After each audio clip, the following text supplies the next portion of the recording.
Hello दोस्तों, आपका हमारे YouTube चैनल बंधु क्लासेस में स्वागत है। आज हम दोस्तों हम लोग मगध का उत्कर्ष टॉपिक पर का अध्ययन कर रहे हैं। आज हम लोग दोस्तों मगध टॉपिक के जो मगध साम्राज्य का द्वितीय राजवंश था, एक तरह से हम कहा जाए शिशुनाग वंश। कौन सा दोस्तों? शिशु शिशु नागवंश। शिशुनाग वंश जो इसका पीरियड था दोस्तों 412 बीसी से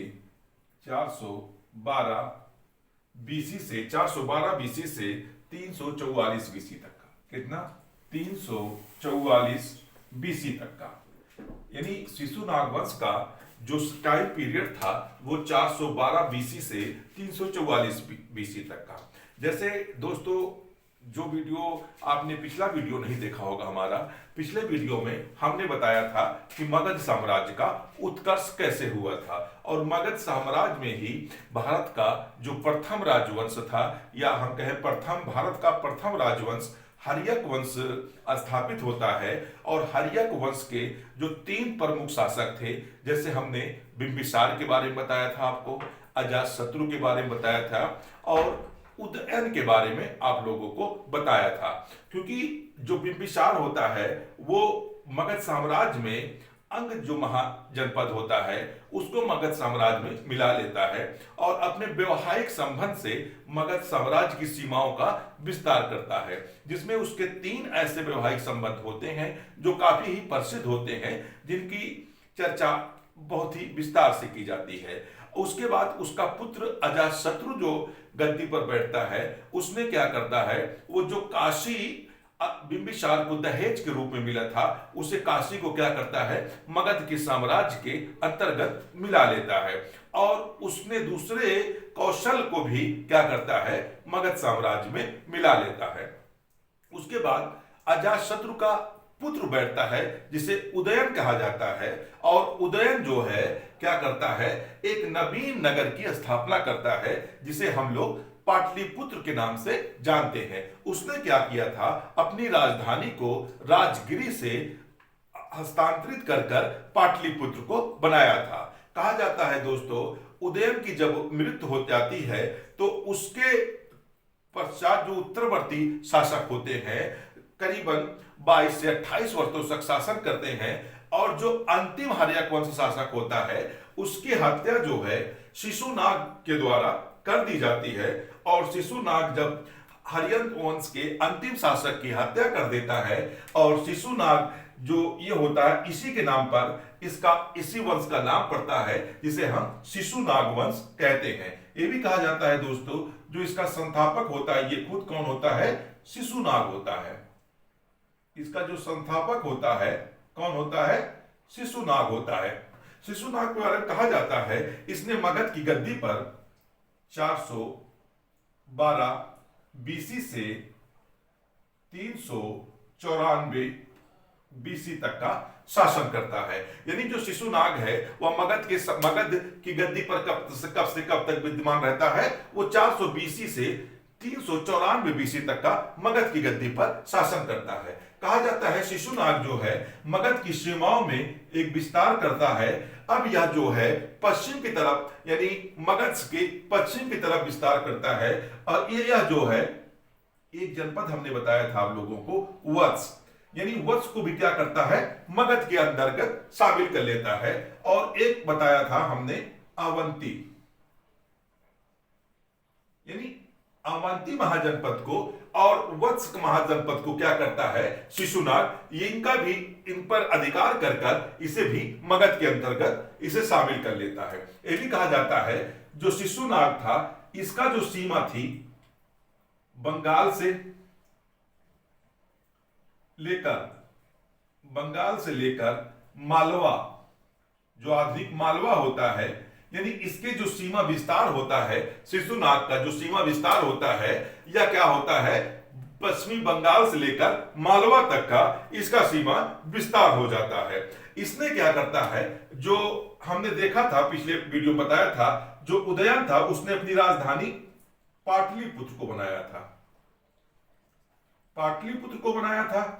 यह क्या करता है, पाटलिपुत्र से अपनी राजधानी को वैशाली स्थानांतरित कर देता है। जो अपनी राजधानी थी इसने कहां स्थापित कर देता है, या पाटलिपुत्र से अपनी राजधानी को वैशाली स्थापित कर देता है।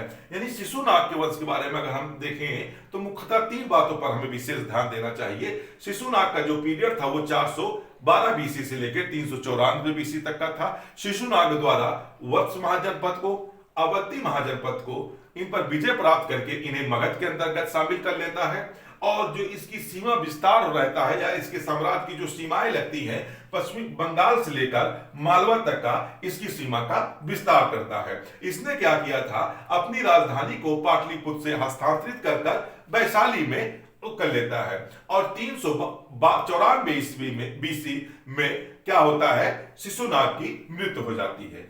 शिशुनाग की मृत्यु के बाद इसका पुत्र, शिशुनाग की मृत्यु के बाद जो शिशुनाग वंश का दूसरा सम्राट महत्वपूर्ण होता है वो होता है कालाशोक।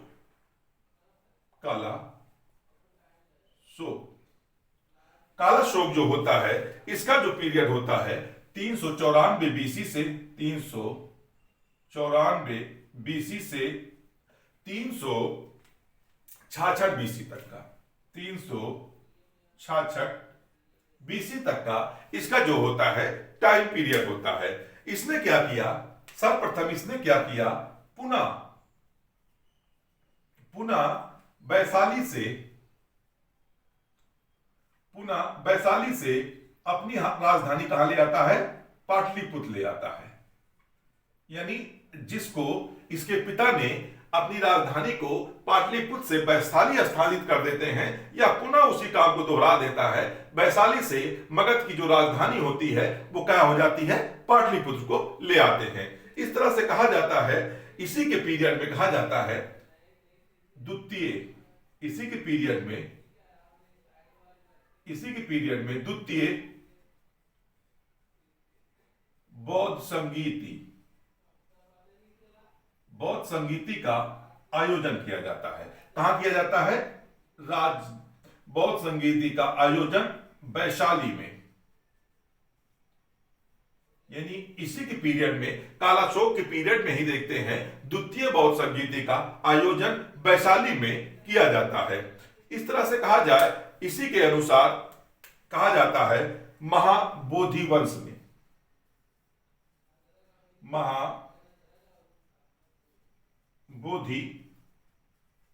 में, ये बौद्ध ग्रंथ है, इसी में इसके 10 पुत्रों का उल्लेख मिलता है। इसी में इसके 10 पुत्रों का उल्लेख मिलता है और यह कहा जाता है इन्हीं 10 पुत्रों द्वारा मगध की गद्दी पर 22 वर्षों तक शासन किया जाता है।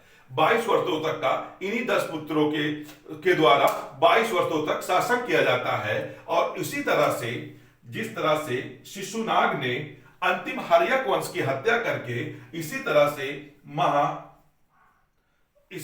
महापदम नंद ने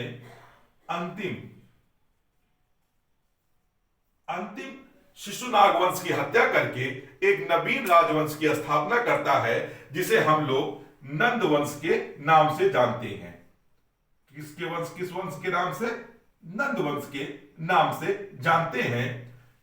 ठीक है दोस्तों, तो ये था आज का टॉपिक शिशुनाग वंश। शिशुनाग वंश में जैसे एक बार हम रिकॉल आपको करा देते हैं, शिशुनाग वंश में 2 महत्वपूर्ण शासक होते हैं। पहला शासक जो शिशुनाग वंश का शिशुनाग होता है, जो शिशुनाग वंश का संस्थापक होता है। इसके पीरियड में एक महत्वपूर्ण घटना होती है, यह वत्स को और अवंती को जीतकर मगध साम्राज्य में मिला लेता है और इसी तरह से इसके साम्राज्य में काफी विस्तार हो जाता है। इसका साम्राज्य बंगाल से लेकर मालवा तक का विस्तृत हो जाता है। इसने क्या करता है, ये पाटलिपुत्र को अब राजधानी से स्थापित कर वैशाली को अपनी राजधानी बनाता है।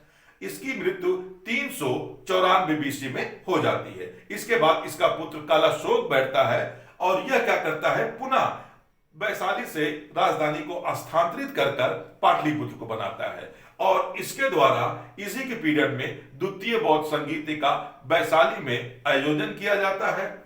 एक महाबोधि वंश के अनुसार इसके 10 पुत्र थे जो 22 वर्षों तक का बारी बारी से शासन किया। अंतिम शिशुनाग वंश की हत्या महापद्मनंद द्वारा कर एक नवीन वंश की स्थापना की जाती है जिसे हम नंद वंश के नाम से जानते हैं। तो दोस्तों आज का वीडियो यहीं तक था। आपका हमारा वीडियो कैसा लगा कमेंट बॉक्स में जरूर बताएं।